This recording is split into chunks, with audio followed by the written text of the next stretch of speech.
Oh my God. Finally. Hey, Where you been? I was getting ready. Oh my God. All right. Are we good to go? No, not quite, actually. I wanted to get in the right headspace. It's a big deal to me. I got to pick the right song to drive up to, you know? Yeah. Okay. All right. Okay, this will be good. No, wait. Her dad's weird. No, I don't want to do that. Okay. Just a second. Okay. Oh, this could be good. No, you know what? That's kind of obvious. People will be expecting that. Here we go. This is good. I think this is the one. Okay. All right. Let's go. Yes, sir. Wait. No. What? He's dead. So? So, this is my first comedy special. It's brand new material. I can't go with like a bad omen like that. Okay. Sure. Thank you. Okay, let's try. Okay, this could work.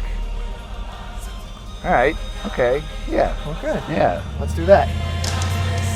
Wait, no, stop. Oh my God. Oh my God, the light. I could never afford that. That's way too expensive. What am I thinking?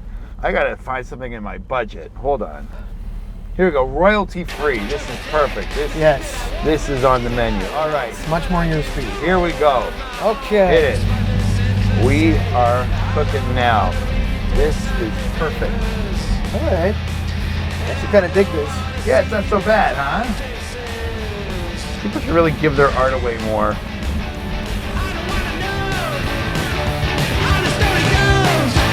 Stop! What? We're here.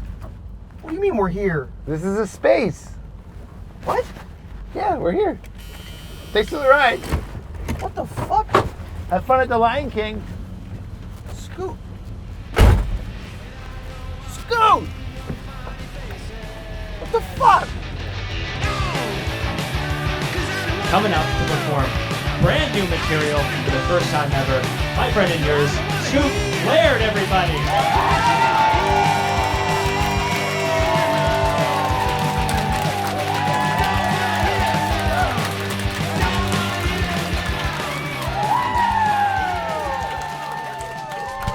Hello.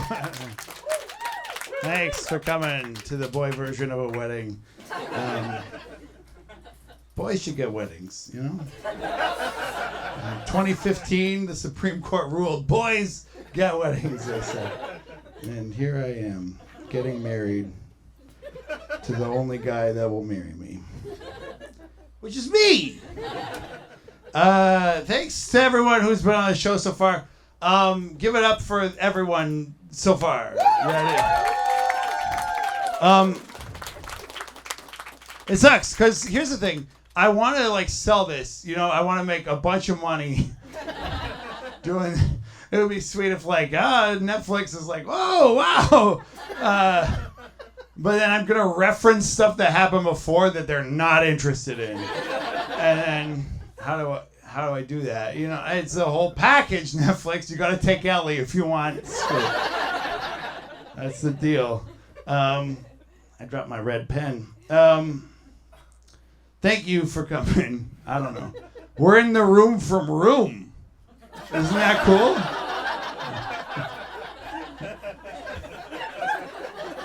You guys peep Room? You remember Room? Not The Room, but Room. Just Room. That's the one with Brie Larson and that kid from Room. It's shot in Toronto, here, in the room from Room. And what a bummer, huh? What a bummer Room is. Finally, someone's willing to talk about how Room's a bit of a bummer. Okay, here's the thing in Room. I've watched Room like 9 times. Like I like Room. It's a good flick. I don't know why I sleep to Room. Which that says more about me than it says about Room.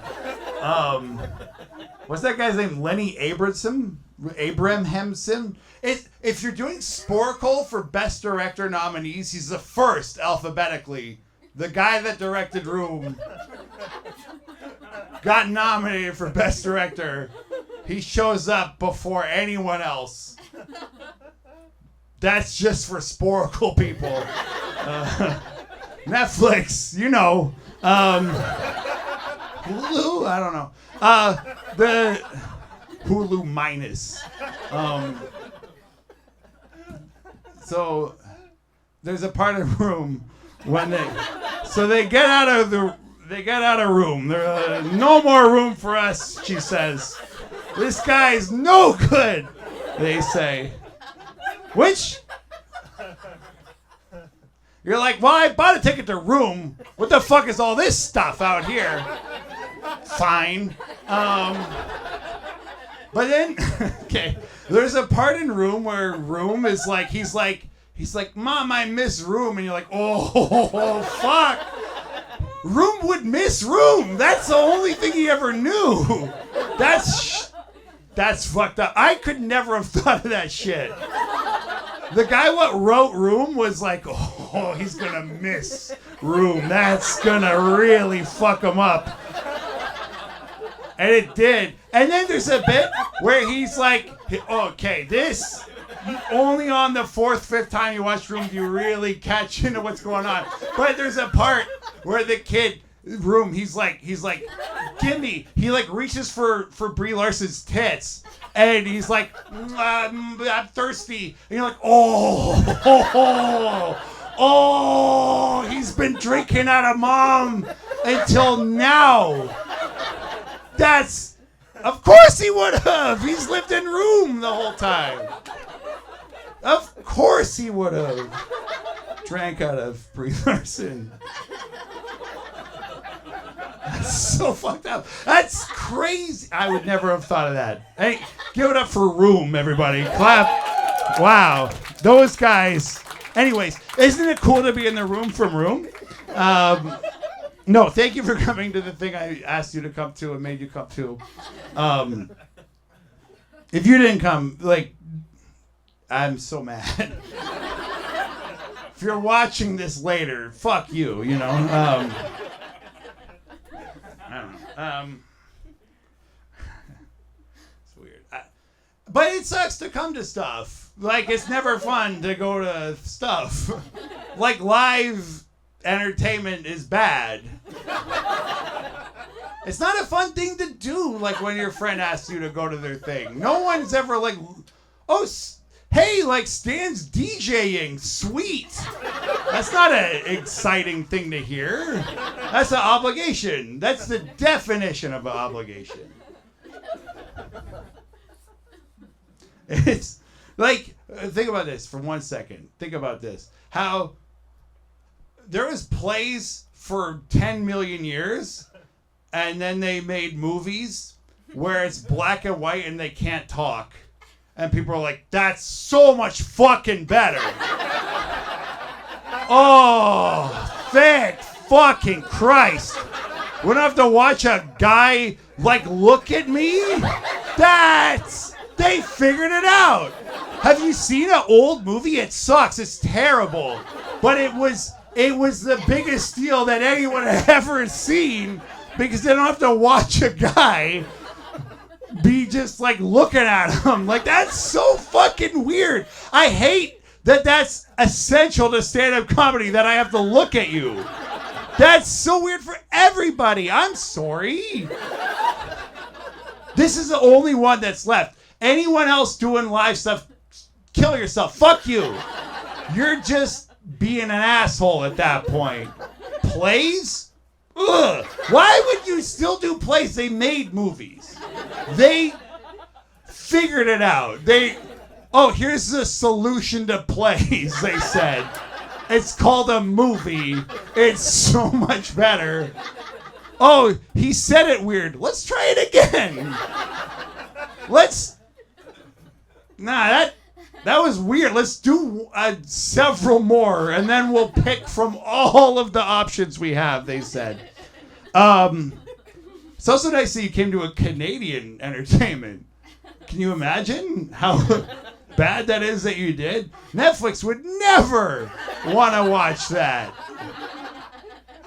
And no, like, that's fair. Like, who on earth would want to see a Canadian person in Canada? Not a guy who left and made it, but a guy still here. This is Toronto, where Room was shot. I think it's supposed to be Indiana, but it's crazy that Toronto was like, yeah, it's Indiana. But, like, if your friend is like, hey, watch this movie that's Canadian, you're like, you're in it, right?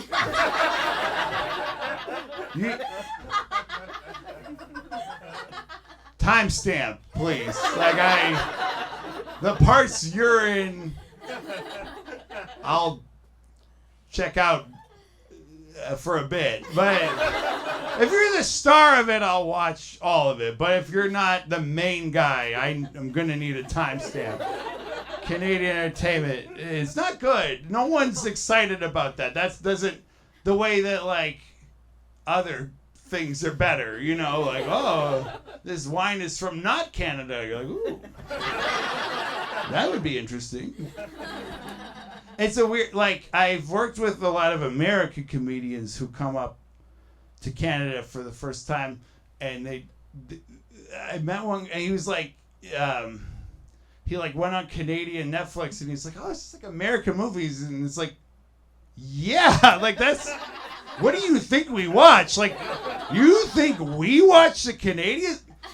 Nobody watches that. That's a tax thing or something. I don't know. That's weird. Could you imagine if someone told you what happened on Murdoch Mysteries while you were there? You'd fucking kill yourself. You'd kill them and then yourself. Straight away. Do you guys like my wardrobe, by the way? I like that thing you do. I'm trying to look like those guys. Oh, yeah. Here's a bold decision I made today. I made the bold decision to record this on opposite day. That's brave. Because you never know when it's opposite day.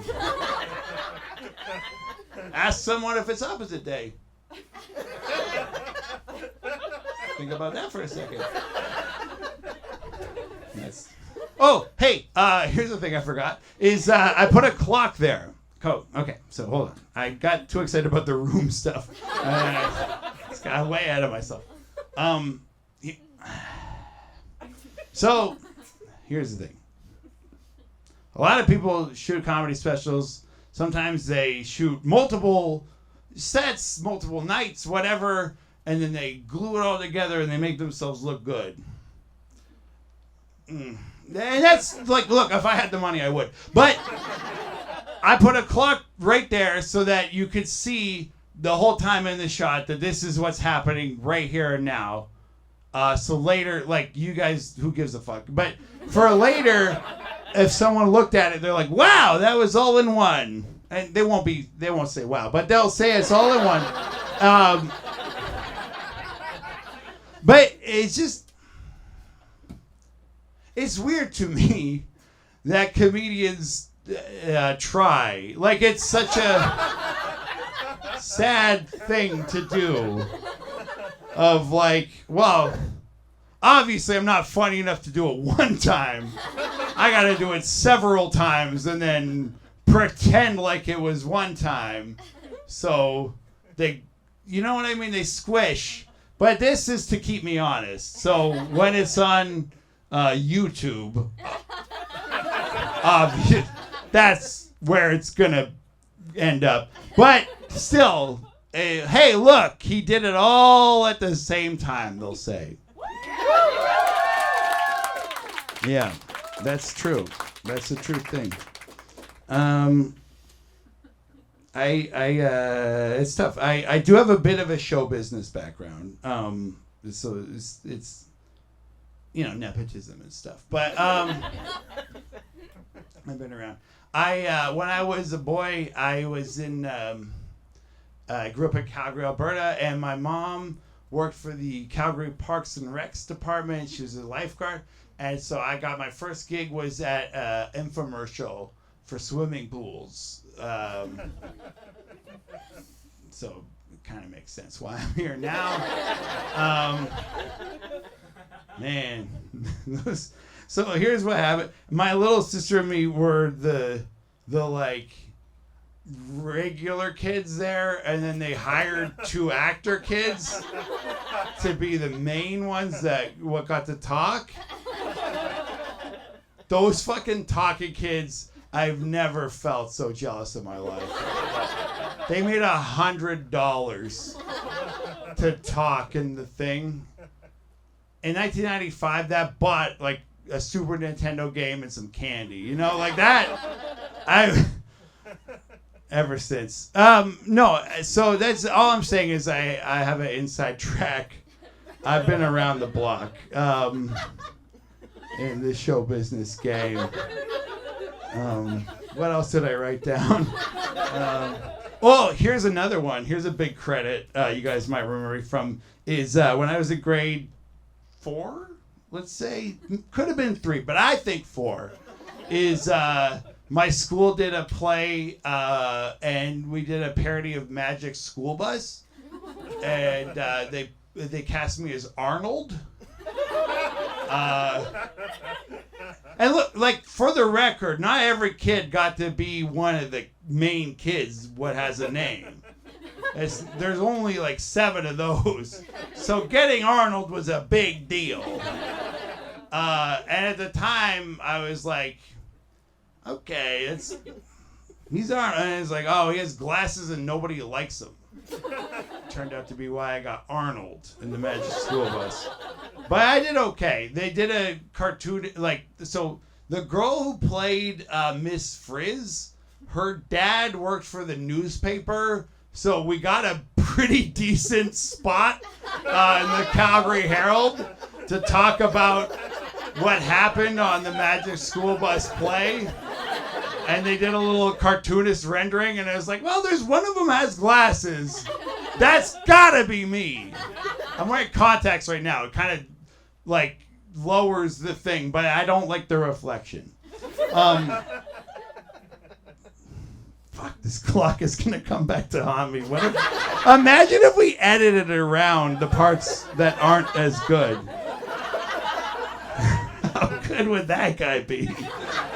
But that's the thing that sucks. Like, comedy, like that's not fair. Like, you fucking, that's not what funny is. Like, I wrote down a bunch of stuff and worked on it for 10 years, and then I, like, edited it around. Blah, blah, blah. Fuck you. Anyone could do that.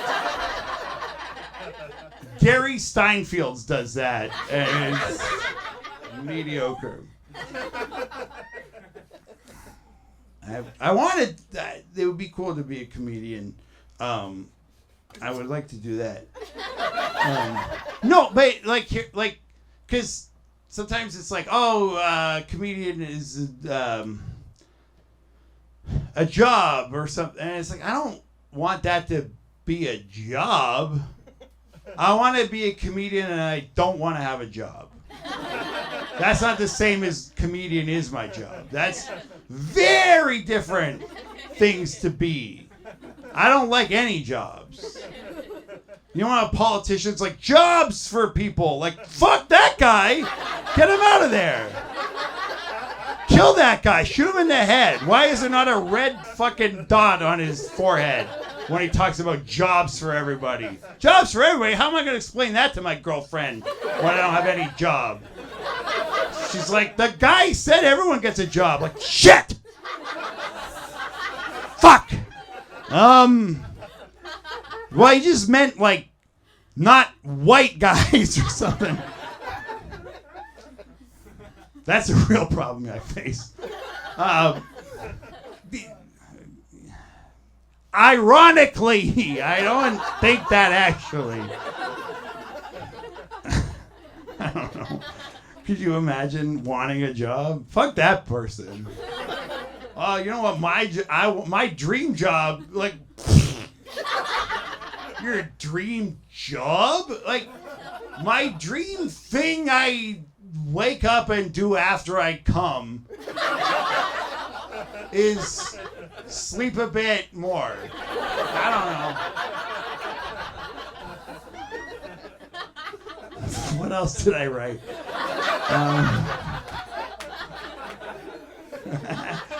This guy's funny, huh?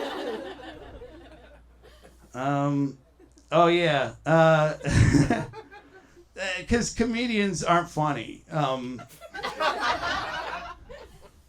mean, like, overall, like, I want to do comedy. I really do, but I can't, it turns out I can't, because I can't go to comedy shows because I have to watch people who aren't me do comedy, and I hate that so much. I hate that more than anything I've ever hated.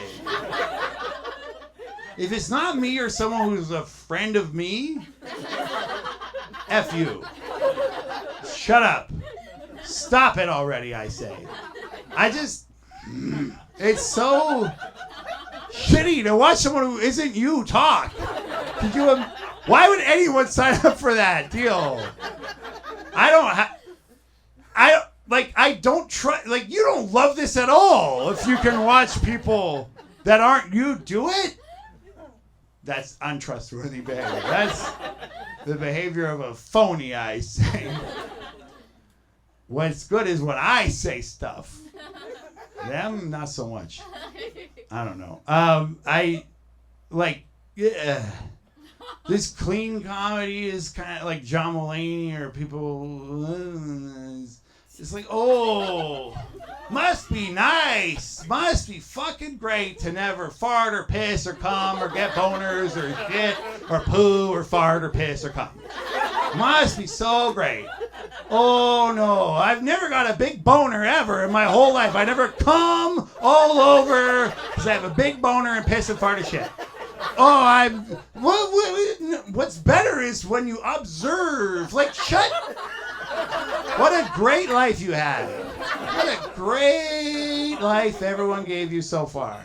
Me, personally, I get farts and boners and shits and poo and cum. So I can't. Not relatable to me. I don't understand. I can't. It's not for me. I just don't like clean comedy. But then dirty comedy now is so mean. They're so angry.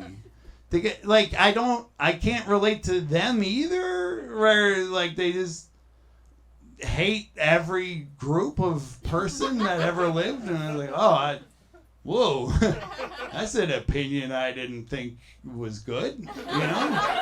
The gays get it. You guys get it. Some of you, most of you, probably Ellie's friends at least. Because it sucks. It's tough. I think I'm woke. I actually think I am. Overall, in fact, I think I'm more woke than anyone here. That's Brendan laughed, but I really think I am more woke than any of you because I'm straight. Unfortunately, I don't know for sure that I'm straight. I might just be attracted to people who are nice to me, but that just is the same, men are just so mean. So it's just someone who's like, oh, how are you?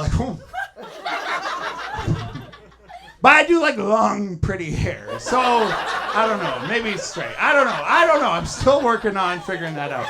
But I think overall, if they have long, pretty hair and they're nice, and they wear a dress, you gotta wear not every day. This is in the 50s, but if you could pull off a dress without someone else yelling at you, then I'm in love with you. But I'm woke. So, because the thing is about me is that despite the fact that I'm obviously very white and hetero and whatever I'm cis, I'm fucking everything that's bad, I still have the right opinions about everything. That's so much harder for me. Do you have any idea how much shitty conservatives would love this guy. I could go over to that side of the aisle and be their fucking king. Look at me. Broad, fucking dumb, hairy shoulders. And I like meat too much and sports and stuff. And like if boys kiss, I do get a little like, I don't know about it. And they would love me. But I will not do it. I think it's overall bad. Here's the thing. Before I started doing stand-up comedy, I used to ref hockey. I would skate around the ice. I would give penalties to things and have signals.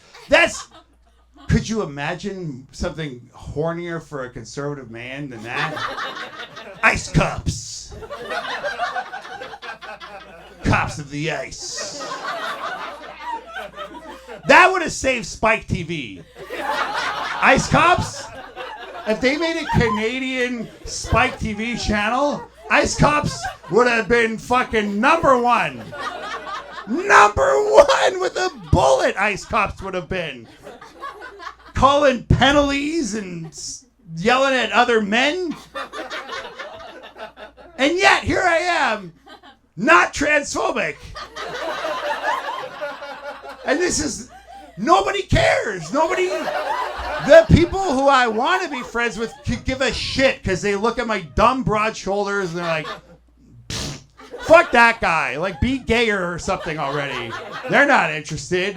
And then I go over to the people that aren't gay and stuff, and they're like, oh yeah, say the N-word with us. And I'm like, it feels a little uncomfortable. And they're like, and so I got nobody. I'm alone in this world. That's how it feels to be a straight white cis man who is just a bit homophobic.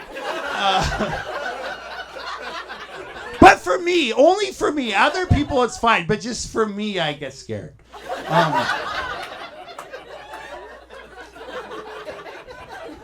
Hold on. We gotta get back. Yeah, okay, so broad shoulders, we got to that. I do, like, I roll with, like, I had Ellie here. She's gay, everyone knows that. Amy's whatever, and I feel like Derek is like, that's a half a point. I don't know, something. I don't know. I have like a conservative friend, but he has a hot tub, so it's like, that's fine.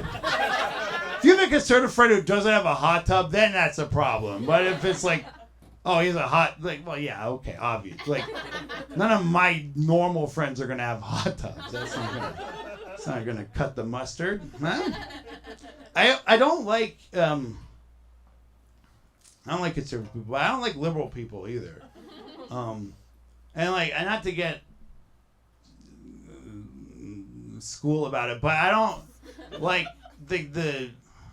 I learned some time ago about like there's like a word like liberal actually means something different than how we use it now. And those, I don't like that version, you know, like the people who watch the Olympics but no other sports.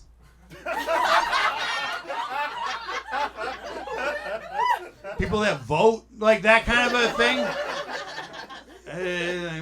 Like fuck, like just like people who are mad. They're like, oh, like it's offensive that Donald Trump called Ted Cruz a cuck. That's hilarious. Like that's what you're upset about. Donald Trump puts kids in cages. That's bad. Calling Ted Cruz a cuck is hilarious. That's so funny. If Donald Trump was just calling Ted Cruz a cuck and saying Rosie O'Donnell's a fat pig, I'd be like, yeah, that's hilarious. That should be the president for sure. What? Wait a sec. Is this the fucking badass president we've been waiting? No, that guy, that would be fine. But the people, so you know what I mean? They like, that's where they bump is like, I don't think that's polite. So I'm like, fuck you, man. I feel like I'm more progressive than any of them. Because the thing about me is that I'm progressive. Think about that for a sec. I don't know.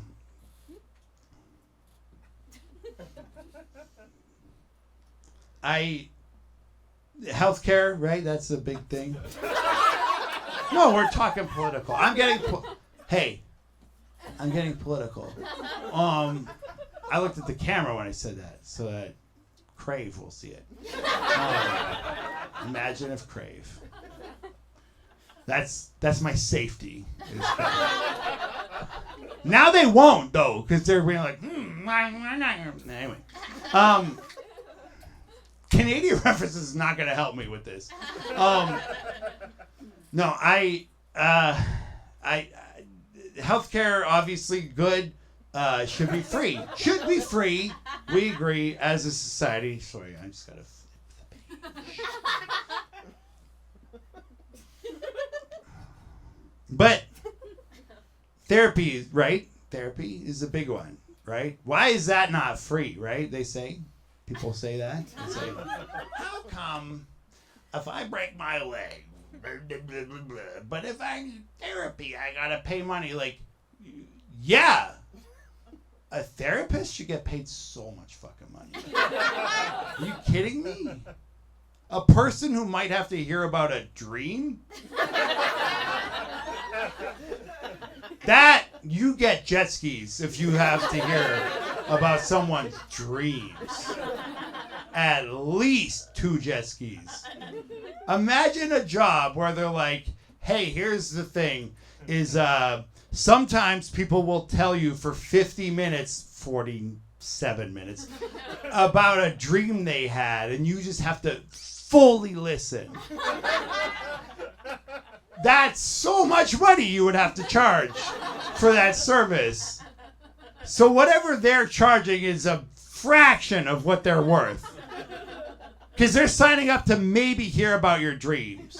And not the regular way we hear about somebody's dreams of, you know, the normal, like, oh, crazy. No, they're listening. They actually have to know what you said later. They're going to have to repeat a detail like, oh, your gecko name was named Steven. An interesting gecko name to have, I would say.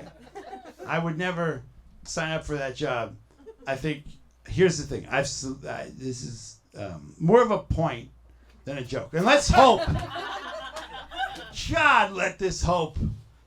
A lot is hinged on this working. This is kind of where I would call the fulcrum of the thing. Jeff left for a second. I hope he's okay. Who knows? But I think I figured out how therapy ought to work. Is that it shouldn't be free. That's not fair. Therapists are working way too hard for that. But obviously, I shouldn't have to pay for it, nor should you. How therapy ought to work is that you, the person going, gets to pick who pays. Ooh, this guy's pretty smart after all, huh? Uh-huh. Think about that. You pick who pays for your therapy. That's pretty good. You go to the therapist. That's good. Like, I like this system. I came up with this for the premise of a joke, and then you do that thing where you're like, maybe I'm the mayor, actually. City council? I don't know. Because the thing is it's good. I've looked at it up and down. I've really audited this, and it's like, fuck, this is perfect. Because if you go to therapy and you get to pick who pays after the end, it's like, it's good because they're not going to send like debt collectors after like a poor person. So there's no incentive for you to pick someone like, oh, that homeless guy who called me fat, fuck him, he's got to pay. They're like, look at pick somebody else. He doesn't have nothing. who do you think should really pay? Who's got the money? You pick someone who's got the money to pay for your fucked up brain's mind. Do you understand? Fuck this. It'd be so much better if you were laughing. But I think you're agreeing, but it's not as funny as it is true. But imagine that, though. Still, but if it was funny, though. It sucks because I'm trying to build to the funniest part, but I can't just give you it right away. This is the thing. This is where the clock is going to come back to haunt me. Imagine if I just compress this. Anyway, so the therapist, they bring you in and they blah, blah, blah, and then you tell them all this stuff. And it's so good because, like, it's good incentive to not be an asshole, right? I don't want to end up being responsible for someone else's bills, right? Like, she was getting a little persnickety on that Zoom call. Maybe Dr. Rachel will hear about this later. Like, yeah, that's good. Everyone keeps everyone a little bit honest. And, you know, like if you have rich parents and they're rich enough to pay for your therapy, then fuck them. They should pay for your therapy. They're rich. How do they fuck you up so bad? If you have poor parents, they fuck you up. It's like, yeah, they were poor. What the fuck did you expect to happen? That was hard. Imagine rich parents that could afford your therapy fucking you up still. Fuck them. Pay the lady. Pay Dr. Rachel. She needs a jet ski. I think, personally. I don't know. If you guys agreed, you would clap or something like that. You just gotta beg them. You just gotta beg them. Yeah. Here's, you guys. This is building a part where I'm going to tell you who I think should pay for my therapy. Because I go to therapy when I can, but it's so expensive, and it is a thing. Like I want to go more, but then it's also like I don't like spending money on it, and it's such a one of the things I get anxious about is money, and then therapists are very bad about acknowledging that portion of your anxiety. They're like, oh, that's anyway weird. So what about your fucked up dad? What about your fucked up? Yeah, that's crazy. Money doesn't sound like an issue for you though. So you're white? Yeah, okay, yeah. And a man? Oh yeah. Tell us about your dad. The guy I think who pay for my therapy is, and this is a good default position for who should pay for anybody's therapy, is your old boss. If you were just going to therapy and you're kind of like, I don't really know where to put this, he can do it. Like, that's a good guy to do it. It doesn't really matter if you're talking about him or not. Just the guy who was your boss before. That's fine. Not your supervisor, not your man. A guy who pays child support and work. No, fuck. The boss. Like the guy who, by hiring you, makes more money, even though he gives you money. Imagine. That seems illegal, doesn't it? That there's a guy who makes money because he gives you money. That's like, if you put it in those terms, that's fucked up. We allow that. And every job is that. That a guy decides, like, overall, we'll make money from giving him money. That guy should pay for your bills. If you can't think of anyone else. I had a job before. So, here's the thing.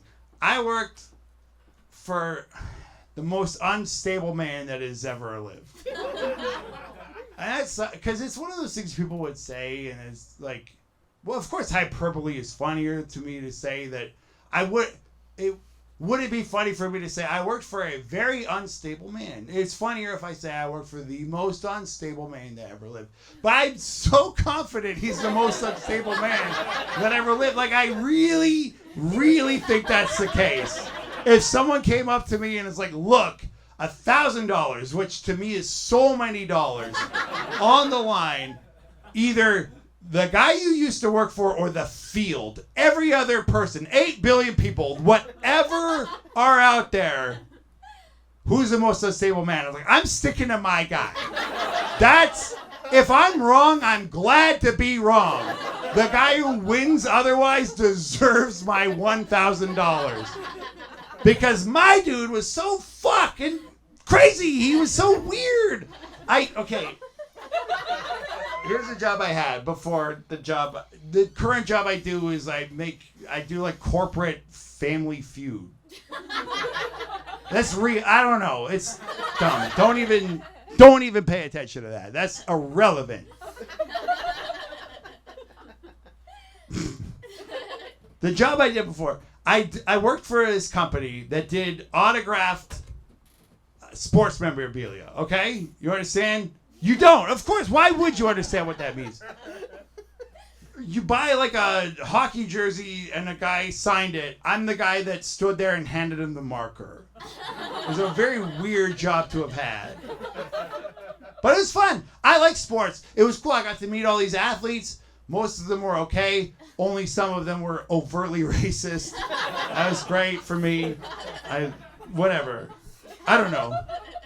The job was cool. Before I had that job, I was unemployed for 18 months. I had nothing going. So things were looking dire. I was playing at kiosks in the mall and stuff. My girlfriend was not thinking I was as funny as I was. And it was, okay, so I need a job. And I land on this job, and it's like, oh, hey, like, you get to meet pro athletes, and they autograph basketballs and things. And it's like, oh, that's fun. And then part of it was like, oh, I have to, like, know stuff. You know, like, oh, how many All-Star games did Jose Theodore play in? And, like, what kind of Converse did Larry Bird wear? It's like, oh, that's shit I, like, look up on my own time. You're paying me to do Sporticle quizzes? Great.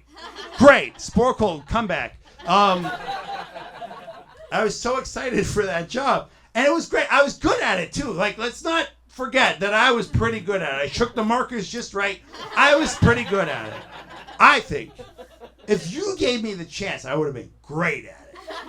But I didn't last that long. Because the guy I worked for was the most unstable man that's ever lived. I personally think. There's stuff where I'm willing to compromise. You know what I mean? Everyone's like, oh, I have the worst landlord or whatever. And I'm like, how?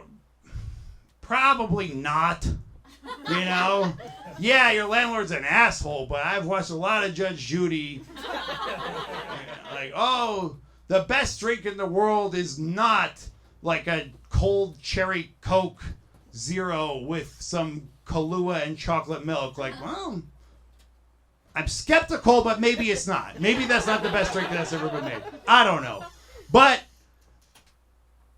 the craziest guy that ever lived is the guy that I worked for, the guy that signed my paycheck. He was a multi-millionaire selling sports memorabilia that was unstable in the sense that he would cry at work. I mean, you ever have a boss that cried? And if you did, it's not the boss I had. You know what I mean? Like, you did not get autographs from pro athletes and your boss cried. I guarantee you I'm the only guy that had that. There's no way there's two guys that did that. Me, Scoot, only one.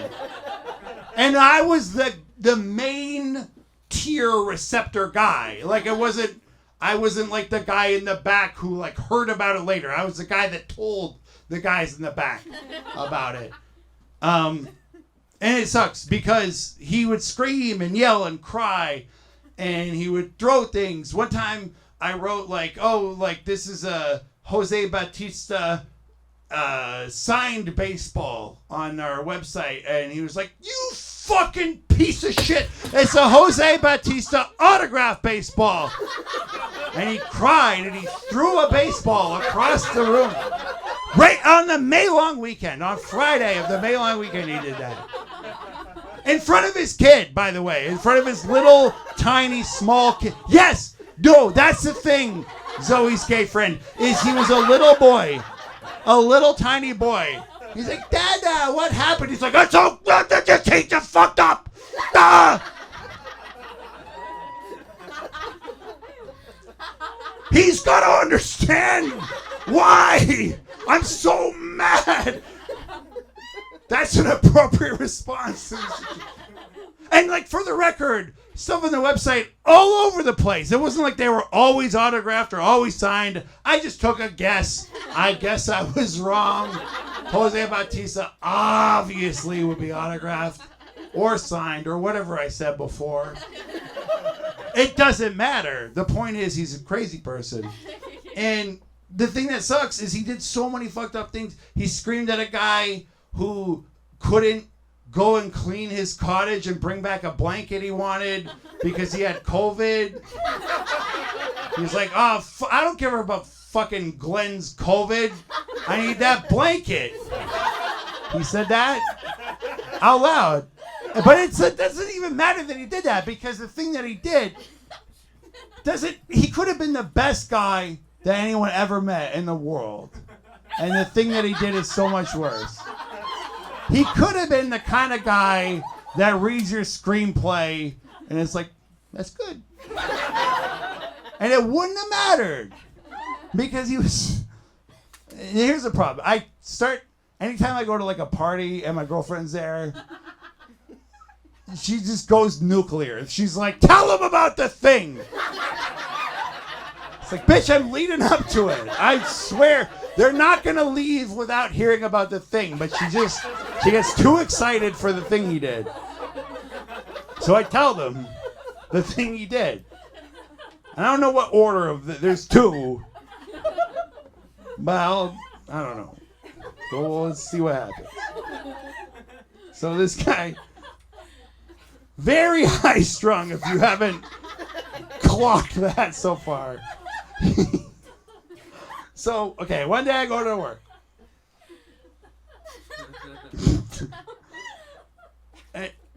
It sucks because it doesn't sound real. You know what I mean? Comedians lie, they exaggerate things, they say things because it's funnier that way. And I get it, but this happened. It's not a fake thing. It's not a fake. Do you understand? The guy at CBC Gem, if I'm lucky, it's not fake. CB. If they came to me, I'd be like, nah. Just see what else is out there. So I go to work and he's having his day, and I wish I remembered specifically what happened. I'd be lying if I said I did, and it's really not. That's not what's relevant, because anything that happens in a business that is predicated on a guy who scored lots of goals, signing pucks, doesn't matter. Like it can't. No lives are on the line. Like, it's so clear that no lives are on the line, but it's just like, yeah, Mark Recchi's flight is coming in late. He shit his pants. Like, he pooed something. He comes in, he's all high-strung. We're all there at like 9:30. He shows up at like 10:45. In a way, always in a way. He hears about Mark Recchi's late flight, which, hey, no one wants a late Mark Recchi. Like, he should... what the hell? Marty the limo driver, rest in peace, should be here with Mark Recchi by now. But, things happen. He's been doing this a while, by the way. So he should know that this happens. Flights come in late. We're fine. I got all the markers ready to go.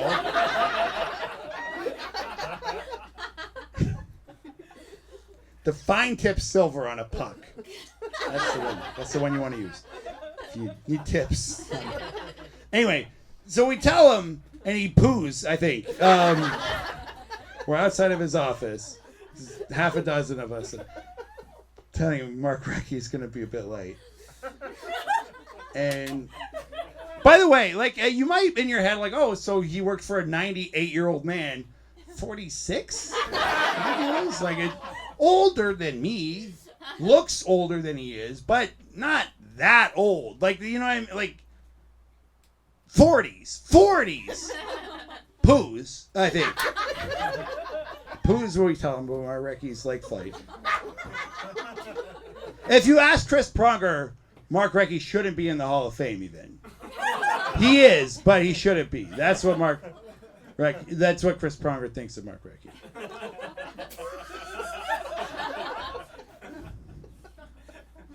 Well, imagine if this got out and Mark Recchi heard it and he was like, wait, Chris Pronger said what?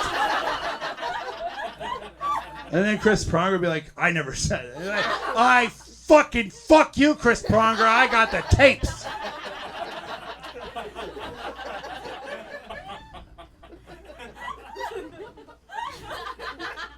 So he poos his pants when he hears about Mark Recchi being late.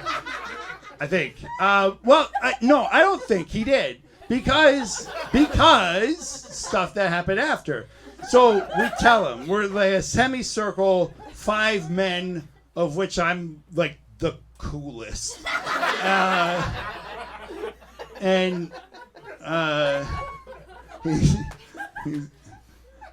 What, Mark Recchi, no!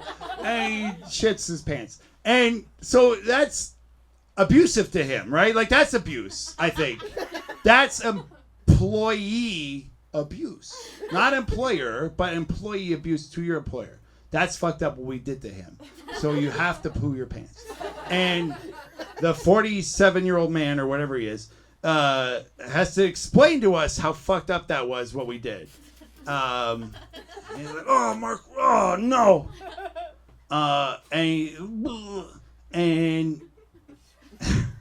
Okay, here's the thing. This is the part that's tough. Because we've arrived at the part where you're like, well, this is where he starts making stuff up. This is where he's trying to sell it to Paramount Plus. So he's going to start telling tales out of school. No! He did it! He did it! He so did it! And I have witnesses to it. Glenn saw it. Rob saw it.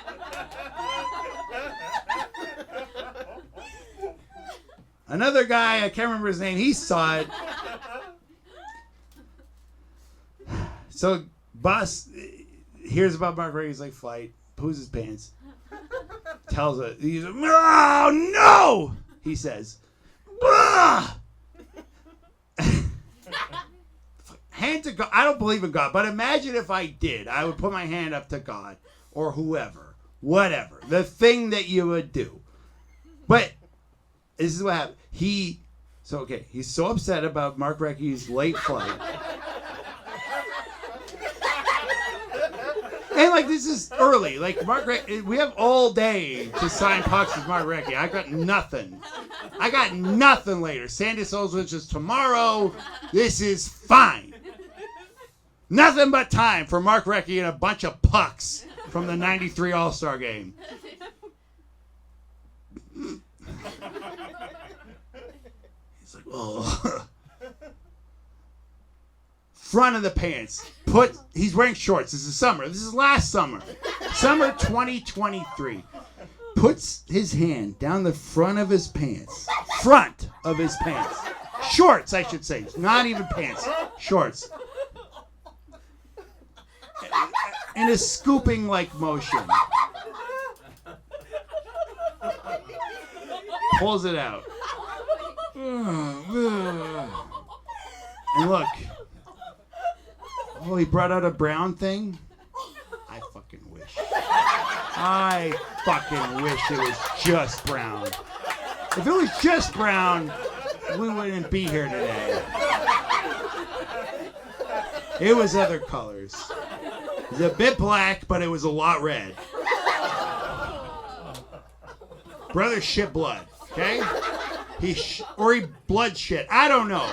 That will leave up to him and God.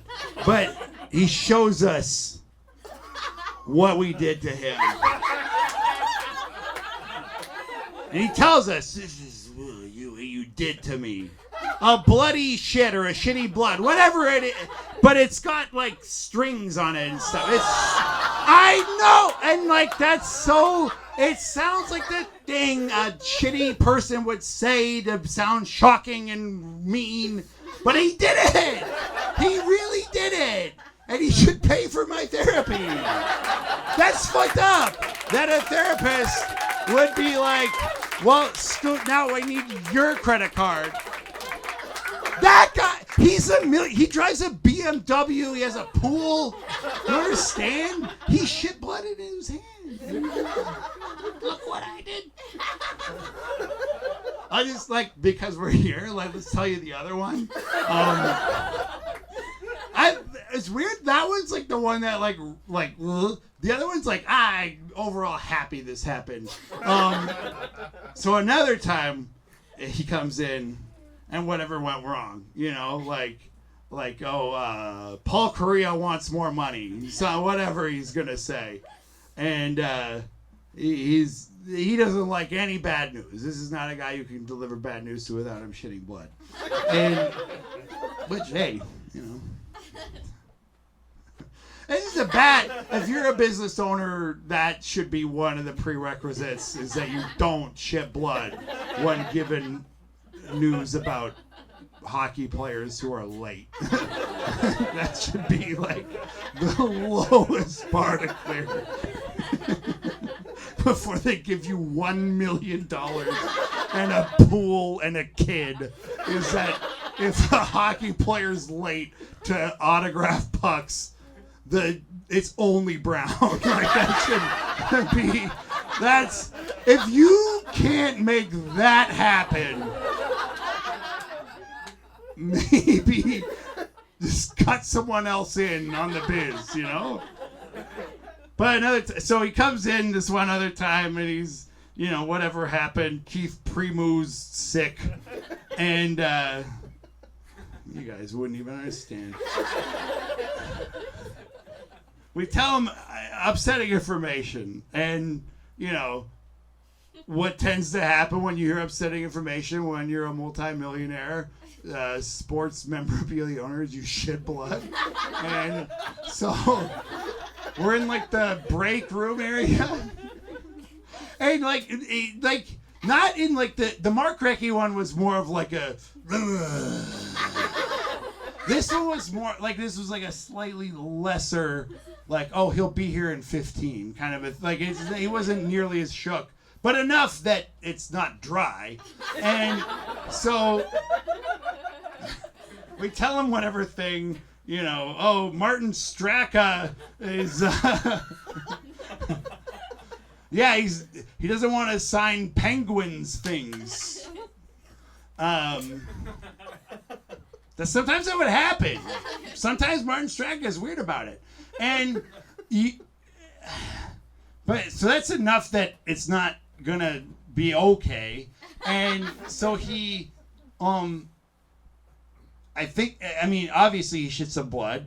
I think that much is obvious at this, like, it would be weird if the end of the thing was like, oh, and then he threw up, like, no, he shit blood. But so what he did while I was like making a coffee in the Keurig, is he went up to the paper towel rack and just started like wadding up paper towels, and then just shoved like in front of everyone, Gordon and everyone. He just front of the pants every time, just wadded it up and made like a blood shit tampon and put it up his own ass to absorb the shock. To absorb the shock of Martin Nekesh's I used the wrong color pen. Oh, you don't want to use the wrong color pen with this guy. He might die. So that guy should pay for my therapy overall, I think. I think we agree on that overall. It's tough to be better. Like, that might have been the funniest part. And then I have other parts I want to try. Could you imagine?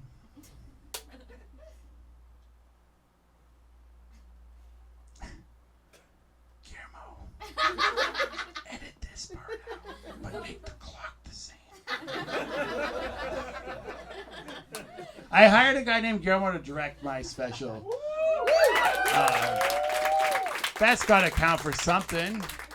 That's worth a festival submission. Guillermo? Wow, I didn't realize. There's monsters in it.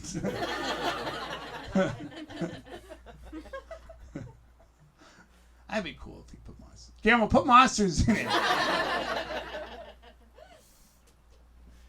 No, I don't know. I think I do therapy sometimes when I have the cash.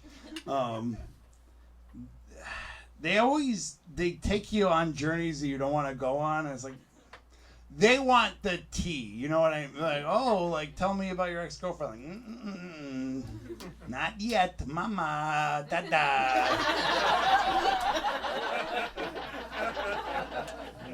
Not just yet.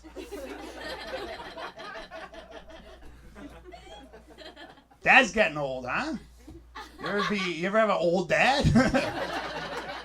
Dad's getting old. Okay, for one, here's the thing. The guy who keeps telling my dad that dark chocolate's good for you, just shut up. Stop telling him that. He doesn't understand what that means. When the news is like, oh, a little sliver of like a dark 99% cocoa after a long run is a good way to restore your blood cells. Dad here is like, oh, Mars bars make dark. I'll have 9. That's what his brain... So knock it off. You're killing my fat dad. Just keep that to yourself. He's getting old. It's weird. He started saying acorn. I've never heard him say that before. Acorn? What? That's... All right, Dad. Oh, by the way, I'm doing characters now, by the way.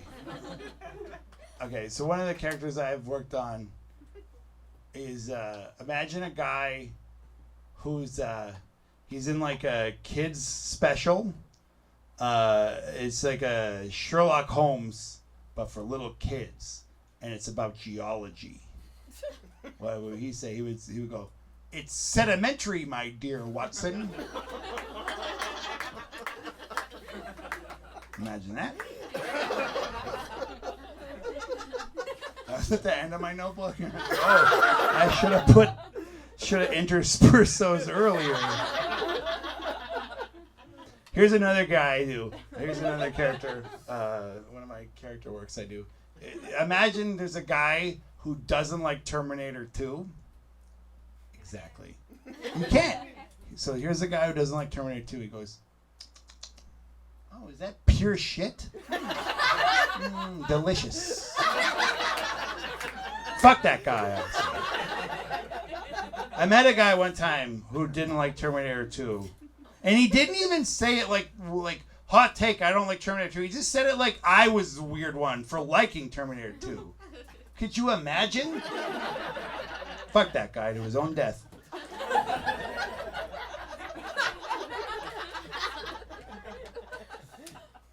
Do you guys think I'm funnier than Steinfeld's? I'm fucking sick of that man. I don't think he's it's weird sometimes people are like, oh, Steinfeld's used to be funny. Like, no, I don't think he was ever funny. That guy stinks. He says stuff, you know. Oh, what if shampoo had instructions? Like, it does. Shut up. The thing I really hate about Steinfeld's is that he he does a whole shtick about how comedy is a meritocracy, right? Oh, as funny as you are, as successful as you are, it's an objective fact.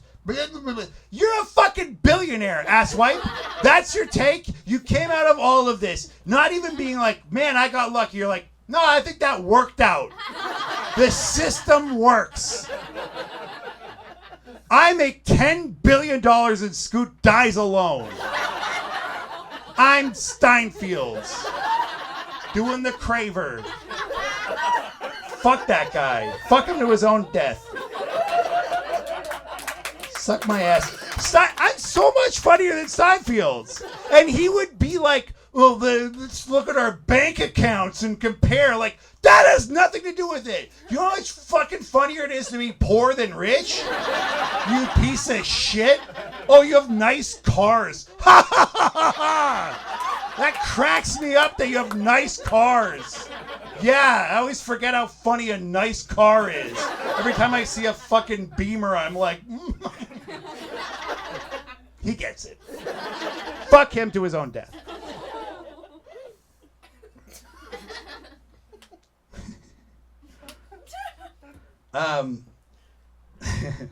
So you know how like everyone thinks that like boys don't understand girls' anatomy?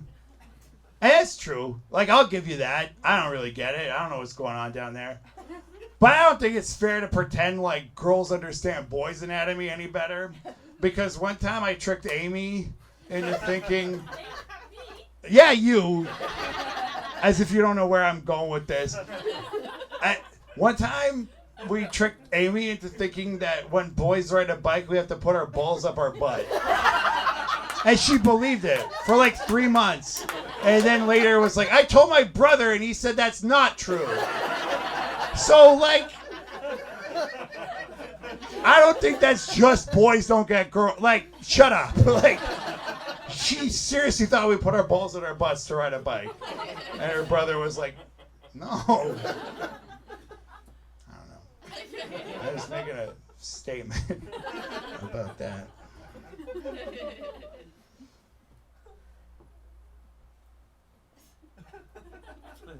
Imagine if I was prepared.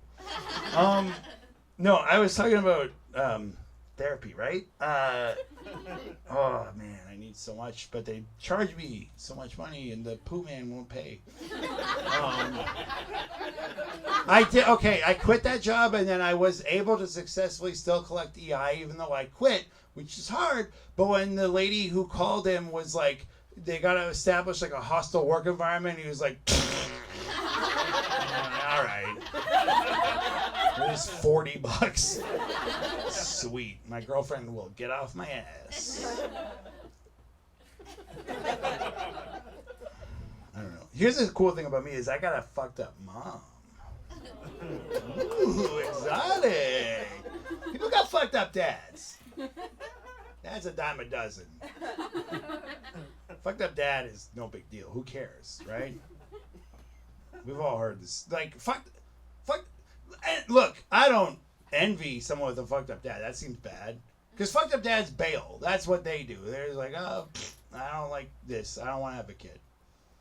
But fucked up mom does the opposite day of that, where they hang around.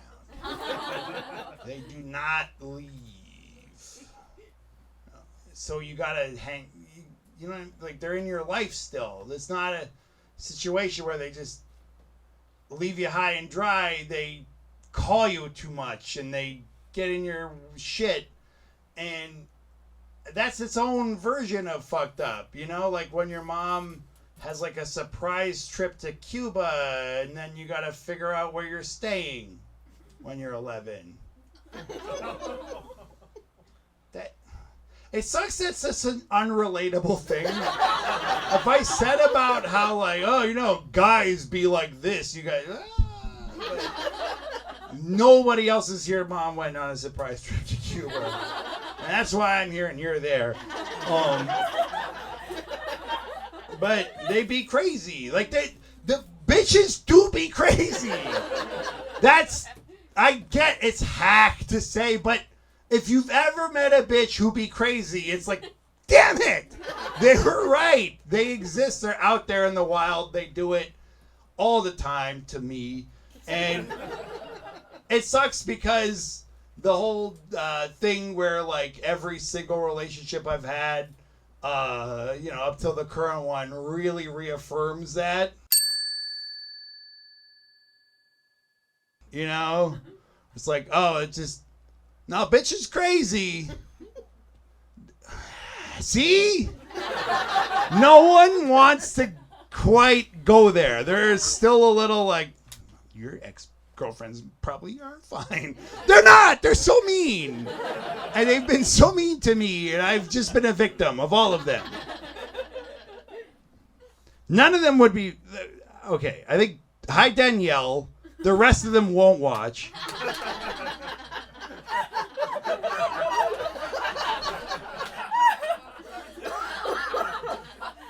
I'm not... Laura, you're not what I really mean. A bit. But not as much as the others. Hi, Danielle. She might... I don't know. If someone told... Like, if she has, hoopla, she might see this.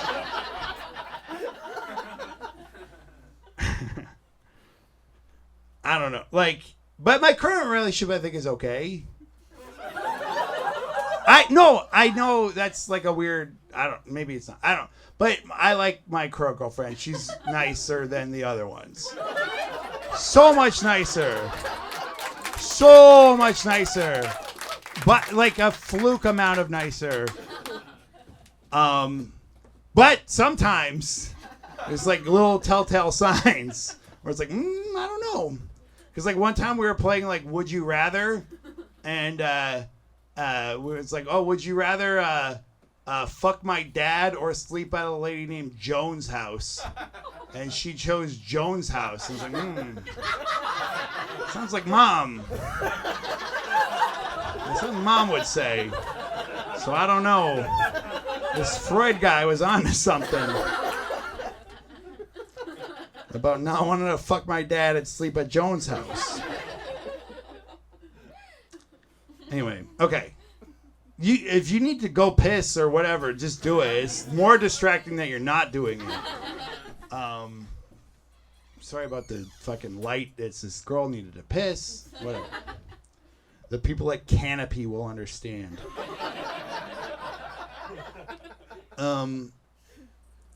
How long have I been talking? What was the time when I started? It was 8:35. Holy fuck, really? Are you guys all right? That's way... This has been going okay. I don't know if we're at 65 minutes okay. Oh my God. Like, you understand, like, this is a big notebook. All right. Last kind of overall thing I want to, really important for me to touch on is I do want to be a comedian, but not as a job because jobs aren't good. But have you guys ever met actors before? Because sometimes they like blend those and like I thought like that would make sense of like, oh, I'm hilarious, I'll be an actor. I don't like actors, though. They're so dumb. They're dumb fucking idiots, all of them. Sorry if you're an actor, but you're dumb. You're so stupid. If you're not dumb, I'm sorry that you're a bad actor.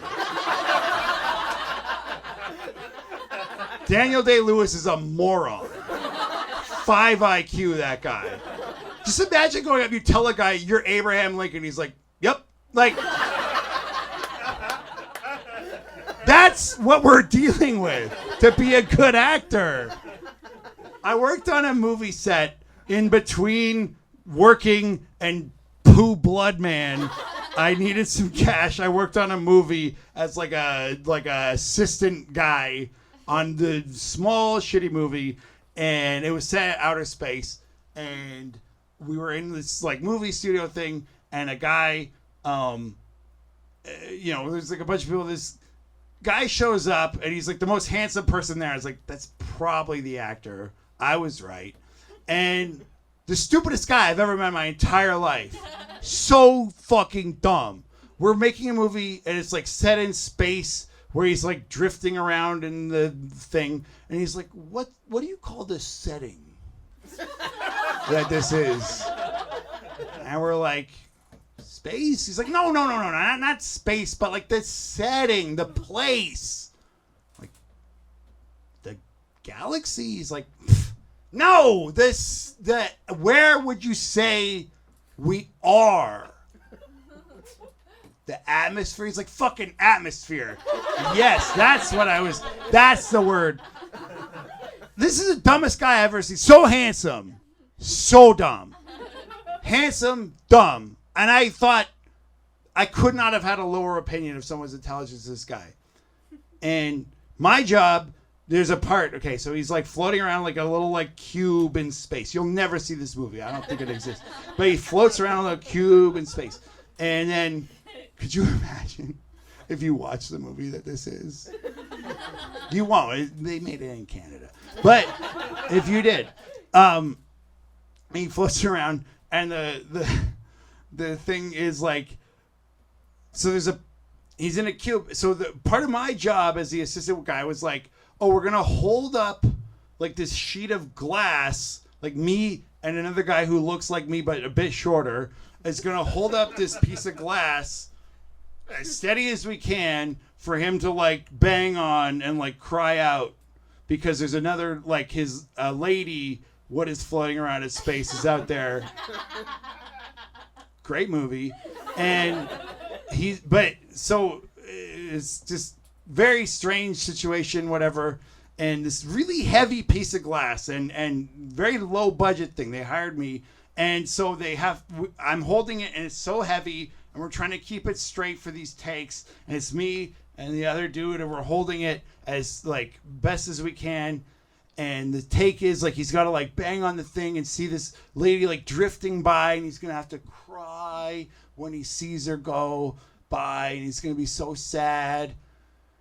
And he's like, oh, this is very weird to do.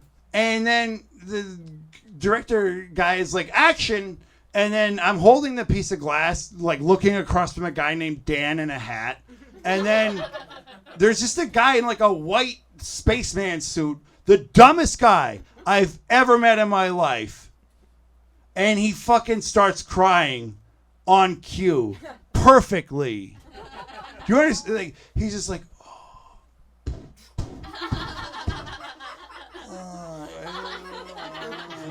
and I'm 8 inches away from his head. Just like, how could you imagine being that unself-conscious that you could just cry next to Scoot and Dan holding a sheet of glass?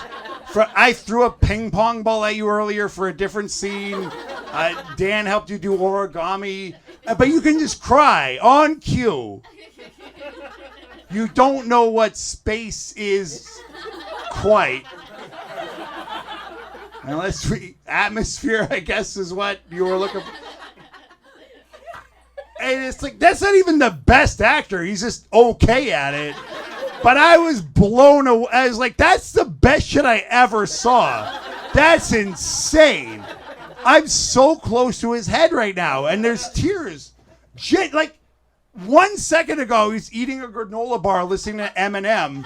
Like, no. And then he did that. How did he do that? That's fucking magical. The director is just like, hey, this next scene, you're sad. And he's just like, what happened?